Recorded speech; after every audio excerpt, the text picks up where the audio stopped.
Yep, another video from my van. Let's just go ahead and say this is the way I roll, because it feels like that this is the way I roll. It turns out this is my best time to be alone with you. Everybody is doing their own thing. I'm in my quiet van. It's a great sound booth, and it's just you and me. Nobody's here to interrupt us, and we can talk about our favorite subject, food. Let's talk about this creamy soy curls Alfredo pasta. Ooh, it is good, good, good. Now, here's my first disclaimer. I wrote out the recipe at the end of this video exactly how I made it in the video, okay? But I'll tell you right now, the end product will be that it needs more salt or it needs more garlic, okay? I'm just saying that right now, being completely honest with you. It's good. My husband said there's nothing wrong with it, but I think that it needed a little more garlic. You'll see. I only put, well, you'll see. Okay, I started this recipe with a large head of cauliflower. That's going to be our cream sauce base, okay?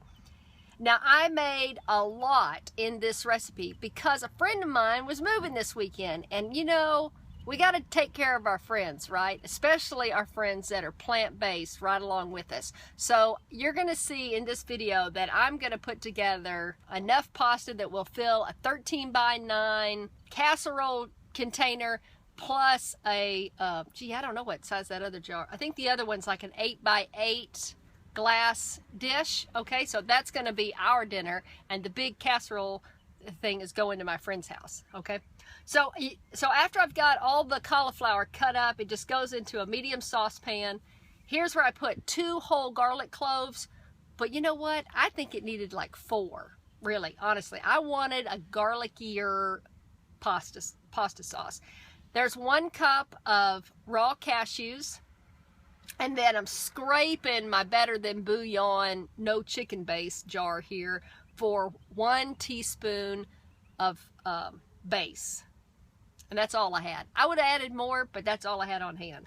You could go another teaspoon if you want to. I think it would have more flavor that way. Again, my husband said it was a great dish on its own, but in my mind, I wanted it to be garlickier. I don't know why. Maybe it's just the mood I was in. Okay, and then put 2 cups of water on top of that. Okay, this is 1.5 teaspoons of onion powder. You could use fresh onion too. I just didn't want to break open a new onion.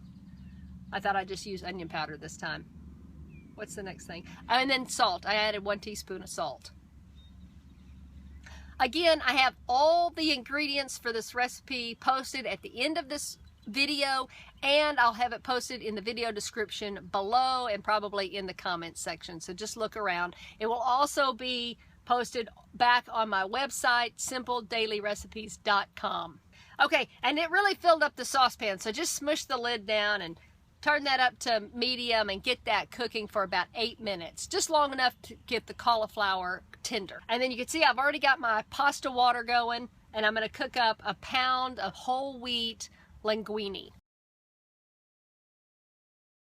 Next, I thought it would be good to have some mushrooms in our pasta dinner, so I sliced up how much is that? I think it's like an 8-ounce carton or a 12-ounce carton of white button mushrooms. And what I'm going to do here is I'm going to water saute them in the Instapot. You thought this was going to be a recipe without the Instapot. You're so silly. Okay, so I'm using the saute feature on the Instapot to saute my mushrooms. And of course, the saute mode has 3 heat settings: less, normal, and more. And I just use the normal heat setting, which is just medium heat. And I gave the liner a little splash of water. And then I added in probably about a half a teaspoon of dried thyme and a couple of drops of, let's see, which one did I use last night? Oh, the applewood liquid smoke. Just to give it a little, you know, smokier bite. And then I just let those cook and cook tender until the water cooked out. Okay, now let's move to the soy curls part. Okay, I learned this awesome trick from Julie Hassan at Everyday Dish, and it is so cool. We're gonna shred the soy curls. So I've got a bunch of soy curls here. You're not gonna use all these for this recipe. I'm also having barbecue soy curls tonight at my Omni family's house, and so I went ahead and just shredded up a lot of soy curls for this dinner and for tonight's dinner. So what you do is just rehydrate the soy curls, and I didn't have enough Better Than Bouillon no chicken base to rehydrate these in the no chicken broth, so I just rehydrated them in water. And all you have to do in my blend, now I have a Vitamix, but I think it doesn't matter what kind of blender you have. What's important is just use the lowest speed setting, okay?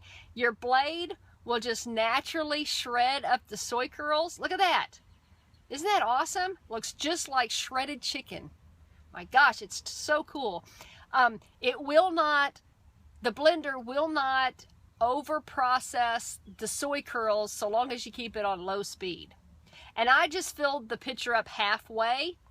I've already learned if I go for me and this pitcher shape, when I go above a half a pitcher, then I end up having like some soy curls stuck on the top, and then I kind of have to, move things around. And it was easier for me just to fill the pitcher halfway up, and then all the soy curls will get pulled down and circulated through and shredded. It's awesome. I am just loving this idea. Julie Hassan in her video, Shredded Soy Curls, ended up making like a taquitos recipe that looked really awesome. Of course, she fried the taquitos in oil, and I was like, So I'm going to figure out how to do that, but do it in the oven without all the frying. Okay, so I'm going to torture you with, there you go. So I got it all. I skipped shredding all the soy curls. But there, look at it. Isn't that awesome? And they can get smaller. The last little batch, I didn't have enough to fill the pitcher halfway up. The less soy curls you have in the pitcher, it doesn't shred as much. So you have bigger strands. There you go. Okay, and here's my mushrooms. You can see my water cooked out of the pot. I got a little browning on the bottom of the pan, but my mushrooms are awesome. They are cooked perfectly. So I'm going to add those to our casserole later on. You'll see. Okay, and then I almost forgot my little sweet peas, which I love. Maggie loves sweet peas in her Alfredo pasta. So what I want to do is, my pasta was done, and so I used the boiling pasta water to help heat up my petite green peas. Wasn't that smart? I was having a smart moment. Genius moments like that don't happen enough for me. Are you like that? I mean, you're like on top of it, or you go, oh, I wish I coulda, shoulda.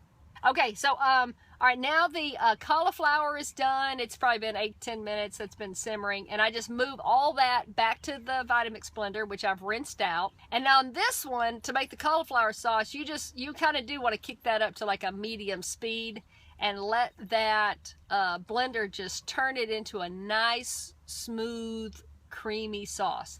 And now it's really thick. There's not a lot of liquid in the pot. Okay, reality check. This is my kitchen right here. Right here. This is crazy. You're going to mess up some pots and pans. And I'm all by myself, so there was nobody to wash up after me. It's really sad. That's the way it happens. I'm not hiding anything here. Okay, so see my cauliflower sauce? It is really thick. I should have, and I will, thin it with some water.